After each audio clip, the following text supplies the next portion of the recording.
जैसा कि आप स्क्रीन पर देख रहे हैं, चीन रुकने का नाम नहीं ले रहा। उसने एक और स्टेल्थ लड़ाकू विमान से उड़ान भर ली है और इस लड़ाकू विमान का नाम है JXDS और यह एक 6th जनरेशन का स्टेल्थ लड़ाकू विमान है। और बता दूं कि JXDS इसका कोड नेम है। जब यह चीन की सेना में शामिल होगा तो रिपोर्ट्स में बताया गया है कि इसका नाम J50 होगा। और यकीन मानिए, यह लड़ाकू विमान आपको नॉर्मल जरूर लग रहा होगा, लेकिन चीन ने अब तक जितने भी 6th जनरेशन के स्टेल्थ लड़ाकू विमान दुनिया को उड़ा कर दिखाए हैं, यह उन सब से पूरी तरीके से अलग है। इसका डिजाइन अलग है और इसकी कैपेबिलिटी भी अलग है, जो इस वीडियो में मैं आपको बताने जा रहा हूं। लेकिन उससे पहले आपसे एक छोटी सी रिक्वेस्ट है कि आप में से बहुत सारे लोगों ने हमारे इस चैनल को सब्सक्राइब नहीं किया है, तो प्लीज हमारे चैनल नेशन हर्ट को सब्सक्राइब जरूर कर लीजिए, क्योंकि यह आपके लिए एक छोटा सा काम है, लेकिन इससे हमारी बहुत बड़ी मदद होती है।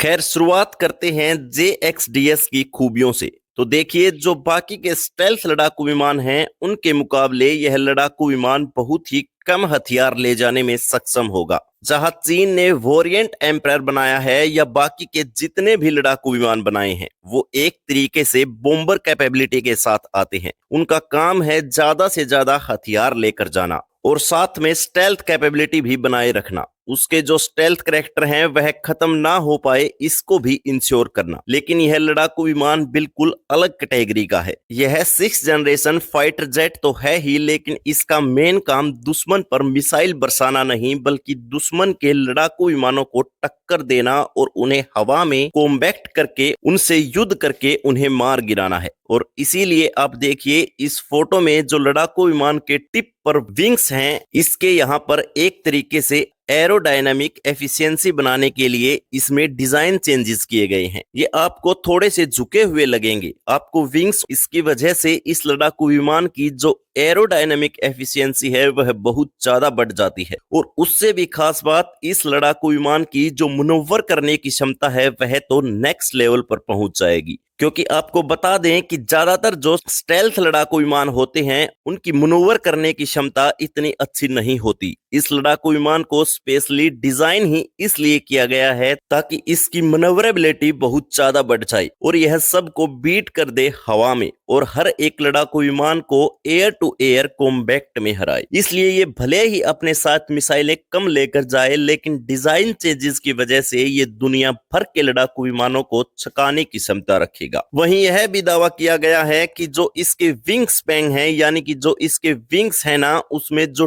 टिप झुके हुए हैं, यह जानबूझकर इसलिए भी किए गए हैं ताकि जो ड्रैग है लड़ाकू विमान का उड़ान भरते वक्त वह कम हो। और यह बहुत क्रूशियल होता है क्योंकि इसमें भी रडार क्रॉस सेक्शन पर बहुत इफेक्ट पड़ता है। जितना ड्रैग ज्यादा होता है RCS में, उतना ही ज्यादा इफेक्ट आता है और कई बार यह सिग्निफिकेंट अंतर पैदा कर देता है और रडार डिटेक्ट भी कर लेता है। इसीलिए ड्रैग को भी कम करेगा, जिस वजह से फ्यूल एफिशिएंसी बेटर होगी। ज्यादा देर तक यह युद्ध लड़ पाएगा और साथ ही स्टेल्थ के मामले में चीन के अब तक जितने भी स्टेल्थ डोक विमान आए हैं, उन सब को भी बीट कर देगा। कुछ डिफेंस एक्सपर्ट्स ने तो यह भी दावा किया है कि जो इसके वर्टिकल एंगल स्टेबलाइजर होंगे वो एविएशन इंडस्ट्री के बेस्ट होंगे और आने वाले समय में अपने आप को यह युद्ध के मैदान में साबित करके भी दिखा देगा, क्योंकि जो डिजाइन चेंजेस किए गए हैं वो काफी यूनिक हैं और ऐसे डिजाइन हमें अभी तक नहीं देखने को मिले। वहीं एक खास बात आपको बता दें कि चीन अपने तमाम स्टेल्थ लड़ाकू विमानों को बेचने को तैयार है, XDX को छोड़कर।